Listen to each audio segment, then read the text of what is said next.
Responda rápido qual o principal problema do Vasco hoje.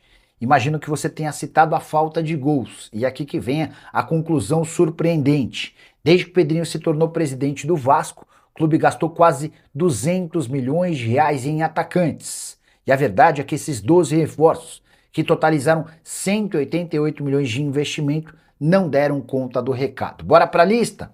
O Brenner, o mais caro de todos, 31 milhões de reais. Inestrosa, reserva do reserva, 30 milhões de reais. Andrés Gomes, o único que se saiu bem, também custou 30 milhões de reais. Colídio, recém-contratado, 23 milhões. Nuno Moreira, 20 milhões de reais. Garré custou 15 milhões de reais. Maxime Domingues, 12 milhões. Spinelli, de pouquíssimo e baixíssimo aproveitamento, 10 milhões e meio de reais. E o Lloyd, 9 milhões de reais. Teve ainda o Jean Davi com 8 milhões de reais. Alex Teixeira e Emerson Rodrigues chegaram sem custos. A pergunta que eu faço para você, de todos esses que eu citei, qual foi o pior custo-benefício? E qual aquele que você não contrataria? Em hipótese alguma, o espaço para comentário está aberto para a gente ouvir aquilo que você pensa, beleza? Falar do Vasco da Gama, 0-0 em São Januário aconteceu e agora o Vasco vai até o Paraguai decidir a vaga para as quartas de final da Sul-Americana com o Olímpia na quinta-feira. E o treinador Pedro Emanuel deve ir com força máxima para o confronto. O Cruz Maltino precisa de uma vitória simples para passar de fase, mas tem que fazer gol, Caio! Tem que fazer gol, Fernandinha. Mentira, Essa no é a futebol informação. fazer gol. Tem que fazer gol. Eu não sei se a galera lá no Vasco esqueceu disso, até porque nos últimos jogos o Vasco não conseguiu fazer, dos últimos 5, 4 jogos o Vasco passou em branco e precisa resolver essa situação com o que tem, porque não conseguiu inscrever reforços para a Sul-Americana. O Colídio, que chegou agora, e o Sousa não podem jogar essa partida, então já serão titulares aí poupados, né? Poupados de maneira forçada, porque não podem jogar realmente. E o Vasco vai com o que tem. O Brenner já nem pode mais jogar porque se machucou, né? Tem Spinelli, David, Adson, Marino, Andrés Gomes. A galera que a torcida do Vasco já conhece, alguns a torcida do Vasco já vem perdendo a paciência há muito tempo, mas o Vasco precisa encarar esse jogo de maneira séria. Se pudesse poupar um ou outro, eu pouparia, mas sem abrir mão da classificação, porque a Copa Sul-Americana é um caminho curto para conseguir um título que o Vasco não consegue há muito tempo. Então tem que levar a sério, sim, é uma final que o Vasco vai jogar lá, porque é um jogo grande contra o Olímpia, um grande time do futebol sul-americano. O estádio provavelmente vai estar abarrotado de gente num clima de final, que na fase de grupo já foi assim, com queima de fogos, com festa da torcida, com pressão para cima do Vasco, e agora no mata-mata mais ainda. Então o Vasco precisa jogar bem, jogar fechado dentro do possível, que essa organização defensiva o Pedro Emanuel conseguiu até resolver. Fora da curva foi o jogo contra o Santos, porque o Vasco se desligou depois que tomou o primeiro gol, e o Léo Jardim acabou falhando também. Mas o Vasco tem condições sim de buscar essa classificação lá, mas precisa fazer gol. Se não fizer, pelo menos não toma, porque levando para os pênaltis eu confio no Vasco. Olha aqui, Vene Olha, Casagrande. eu sou totalmente contra a força máxima nesse duelo. Gente, eu acho que... Mentira. Eu acho que as pessoas não estão entendendo... Você não se mete no Vasco. Não, as pessoas não estão entendendo a situação que o Vasco da Gama está no Campeonato Brasileiro. Gente, olha só, nenhum clube... Tu largaria a Sul-Americana? É óbvio! Já largou também, né? Exatamente! Em algum momento, né? Eu não pouparia todo mundo, mas eu pouparia algumas peças. Institucional, na época que o Renato Gaúcho mas poupou era o geral. Renato, a gente sabia. Mas ele fez a mesma coisa no Fluminense. Era o Renato, mas, por exemplo, são decisões que não são tomadas apenas com o treinador. Foi uma decisão institucional. Teve o ok da diretoria e do departamento de futebol. Nenhum clube no futebol brasileiro consegue ter sucesso em 3 competições. Gente, com todo respeito, não vai ser o Vasco da Gama com o atual elenco, que nem gol consegue fazer, vai conseguir ter sucesso em 3 competições. Ah, mas o Campeonato Brasileiro não briga por título. O título do Vasco no Campeonato Brasileiro é não ser rebaixado. Inclusive, eu li matéria aí que, para ter sucesso e não ser rebaixado, precisa ter campanha de time que briga na parte de cima, entrando na Libertadores. Aí vocês querem me convencer que o Vasco da Gama tem que ir com força máxima contra o Olímpia em uma competição que o próprio Vasco tava nem ligando. E sábado tem que ganhar, gente. E sábado não, domingo tem que ganhar o Palmeiras, senão vai continuar na zona de rebaixamento. As pessoas não estão entendendo a situação do Vasco da Gama. É um time que não consegue fazer gol. Como é que vai brigar em 3 frentes? Olha aqui, os últimos 3 jogos, hein? 54 finalizações o Vasco fez no gol.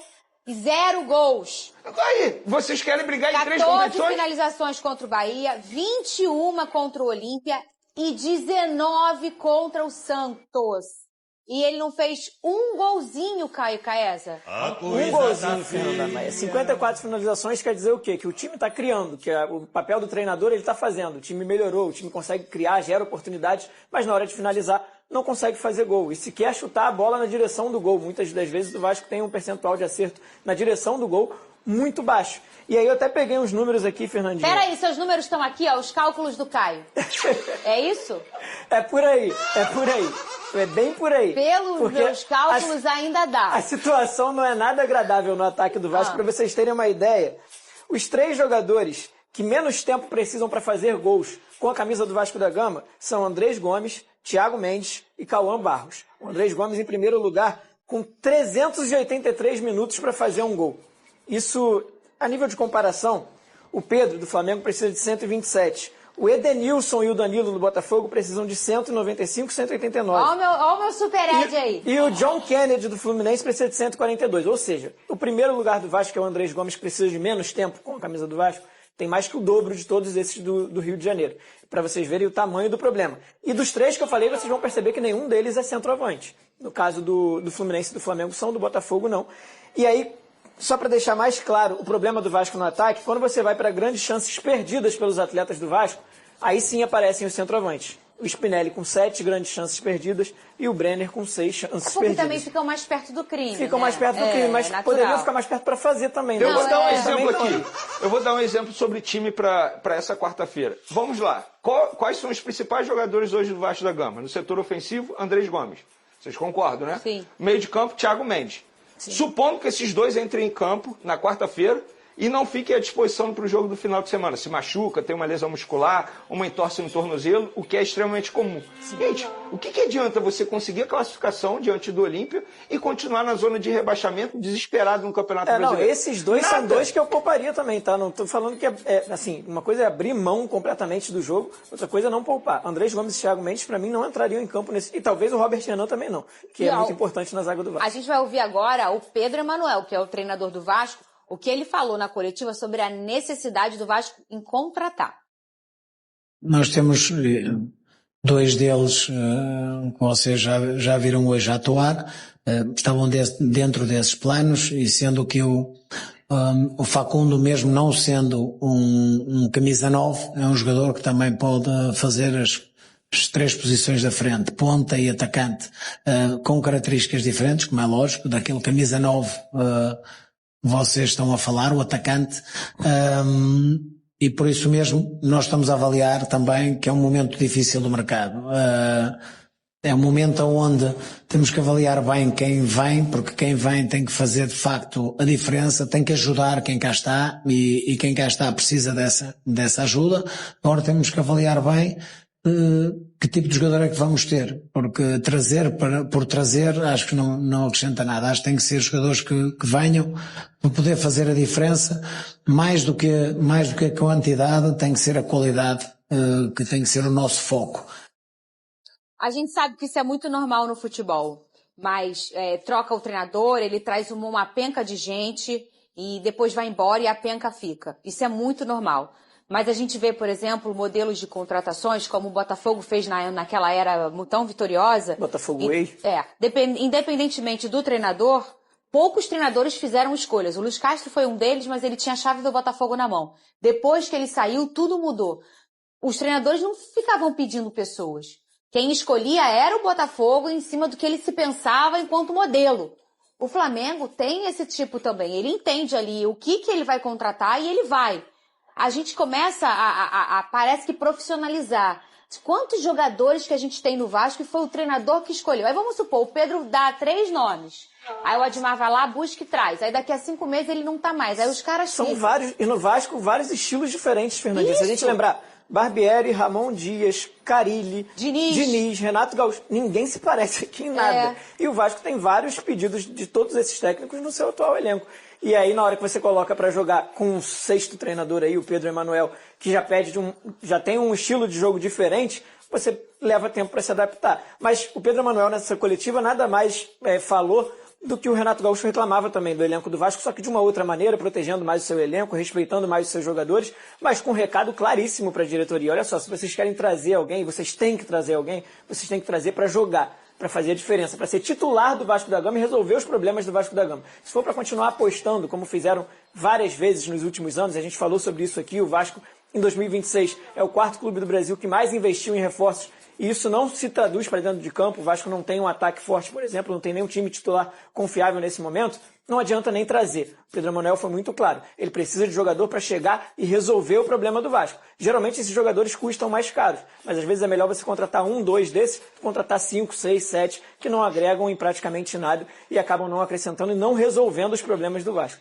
E o Vasco precisa resolver os seus problemas. O maior deles é sair da zona do rebaixamento fazendo gols, porque precisa fazer gols para ganhar os jogos e pontuar para sair e para ganhar tranquilidade no final do ano, para quem sabe pensar ali na Copa do Brasil, na Copa Sul-Americana, enfim. Mas até lá precisa resolver essa situação urgentemente. Será que esse aqui que vai resolver, Vene Casagrande? Atualiza a situação do John Mercado. Vem ou não vem pro Vasco? Vamos lá. Inclusive tem até uma curiosidade envolvendo o empresário John Mercado. Um dos representantes do John Mercado viajou à Europa para se reunir com o clube lá, o Sparta Praha, para tentar fechar a operação. O Vasco chegou a 8 milhões de euros para conseguir a contratação desse atleta, só que o Sparta Praha não quer negociar e pede 10 milhões de euros. Pede justamente alto porque não quer vender o jogador de forma alguma. O jogador já aceitou a proposta do Vasco, 5 anos de contrato, base salarial, tudo acertado, espera apenas o ok entre os clubes para poder viajar. O empresário dele é o André Cury, que ofereceu um centroavante, que é um velho conhecido seu, Rafael Navarro. Ah, já que estão pedindo centroavante, eu ofereci o Rafael Navarro e até agora não obtive resposta da diretoria. Pro Vasco? Pro Vasco. Não quer me dar. Melhor que o Spinelli. Cara, não. Eu gosto muito dele. Ele é muito bom. Sim. Ele é um garoto muito bom. Pra quem não lembra, fez dupla com o Chay na Série B em 2021 com o Botafogo. Foi campeão brasileiro da Série B com o Botafogo. Sim. E é um garoto muito dedicado, no sentido, já estava negociando, já sabia que ia sair e continuou performando muito bem até o último jogo. É um garoto muito profissional, com muita qualidade, ia ser uma boa aposta pro Vasco da Gama. Talvez a solução de gol pro Vasco. Vão beber água, são 2 litros por dia no mínimo!